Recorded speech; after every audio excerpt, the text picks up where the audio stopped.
Hello everyone, कैसे हो आप लोग। फ़िलहाल तो मैं अब अपनी गांव में हूँ, अपने पुराने घर पे इंडिया का वैकेशन एंजॉय कर रहा हूँ। आज मैं आपको बताना चाहता हूँ कुछ ऐसी टिप्स, या फिर मैं देना चाहता हूँ कुछ ऐसी टिप्स अगर आप पेंडेमिक के दौरान ट्रैवल कर रहे हो तो आपके लिए बहुत हेल्पफुल होगी। मैंने रिसेंटली कनाडा से इंडिया ट्रैवल किया हुआ है। और मैं पिछले 2-3 साल से, जब से ये कोविड शुरू हुआ, तब से मैं ये ट्रैवल के जो भी रिलेटेड रिस्ट्रिक्शन है वो क्लोजली फॉलो करता आ रहा हूँ। और मेरा प्लान था कि मैं कनाडा से यूरोप पहले जाऊँ और फिर बाद में इंडिया आऊँ। वो कोविड की वजह से कैंसिल हो गया। पहली टिप मेरी आपके लिए ये है कि avoid all non essential travel unless and until it's an emergency. अपने कंट्री से बाहर का ट्रैवल आप अवॉइड कीजिए because of the Covid restriction. वो हर दिन चेंज होते रहते हैं, पता नहीं आप वेकेशन पे और कोविड रिस्ट्रिक्शन चेंज हो जाए। So my first travel tip is that कि avoid all non essential travel. आप ट्रैवल मत कीजिए unless and until it's an essential, it's an emergency. दूसरी मेरी टिप ये है कि आप पूरी अपनी जो ट्रिप है उसका फुल ट्रैवल इंश्योरेंस बाय कर लीजिए। यानी कि अगर आपकी 7 दिन की ट्रिप है तो वो 7 के 7 दिन का ट्रैवल इंश्योरेंस बाय कीजिए और फुल कवरेज के साथ बाय कीजिए। उसमें आपका कवर हो जाएगा अगर जस्ट इन केस अगर आपको आपकी ट्रिप कैंसिल करनी पड़ी। सपोज़ मैं आपको अपना एग्जांपल देता हूँ। मेरी इंडिया की ट्रिप थी 6 जनवरी को, पर उससे एक दिन पहले मेरे को कोरोना हो गया, तो उसकी वजह से मुझे पूरी अपनी ट्रिप कैंसिल करनी पड़ी। ऐसे सिचुएशन में अगर कि आपके पास फुल कवरेज वाला ट्रैवल इंश्योरेंस होगा तो आपको just in case airline refund देने से मना करे तो आपको अपने पैसे मिल जाते हैं।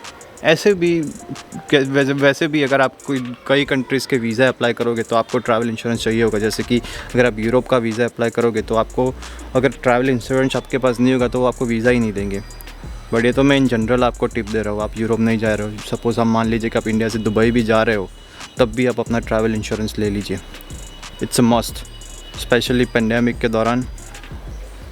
Don't take that risk. तीसरी मेरी टिप ये है कि अगर आप अपनी एयर टिकट बुक कर रहे हैं तो किसी भी एजेंसी के थ्रू मत कीजिए। एजेंसी यानी कि एक्सपीडिया, गो आईबीबो, मेक माई ट्रिप। आप अपनी एयरलाइन की टिकट डायरेक्टली जो एयरलाइन की वेबसाइट है, यानी कि अगर आप एतिहाद से बुक करवा रहे हैं तो एतिहाद की वेबसाइट पे जाके ही बुक कीजिए। अगर आप एमिरेट्स की टिकट बुक करवाते तो एमिरेट्स की वेबसाइट पे जाके ही बुक कीजिए। उसका रीज़न ये है कि जस्ट इन केस अगर आपको आपकी ट्रिप कैंसिल करनी पड़ी या फिर रिफ़ंड लेना पड़ा तो आपने अगर अपनी टिकट जो है वो एजेंट से बुक करवाओगे तो आपको बहुत ज़्यादा हेडेक होगा रिफ़ंड लेने के लिए। पहले आपको एजेंसी को कॉल करना पड़ेगा, एजेंसी अप्रूव करेगी, फिर आपको वो अप्रूवल एयरलाइन के पास लेके जाना पड़ेगा। It's a long process. So वो मिस्टेक मत कीजिए। मैंने की है ऑलरेडी। मेरी जो यूरोप की टिकट थी उसका रिफ़ंड अभी तक नहीं आया। वो बोल रहे कि 10 से 12 वीक लगेंगे, जस्ट बिकॉज कि मैंने वो टिकट एजेंसी से बुक करवाई गई थी।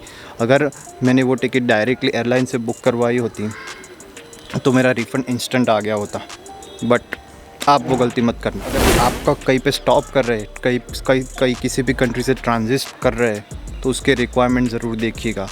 फॉर एग्ज़ाम्पल अगर आप जा रहे हो मुंबई से यूएस और आप स्टॉप कर रहे हैं लंदन में, यूके, तो यूके की वेबसाइट पे जाके, इमिग्रेशन की वेबसाइट पे जाके उसकी ट्रांजिट रिक्वायरमेंट देखिए अगर इंडियन पैसेंजर को एंट्री दे रहे हैं या नहीं दे रहे हैं।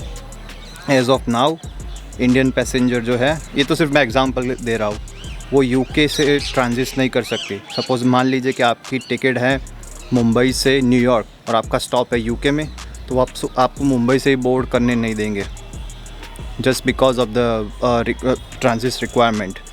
According to the UK law, Indian passengers are not allowed to transit through any UK airport. So ये तो मैं आपको एग्जांपल दे रहा हूँ। अगर कहीं और कंट्री का स्टॉप है तो उस कंट्री की रिक्वायरमेंट आप देख लीजिएगा बिफोर बुकिंग योर टिकट्स।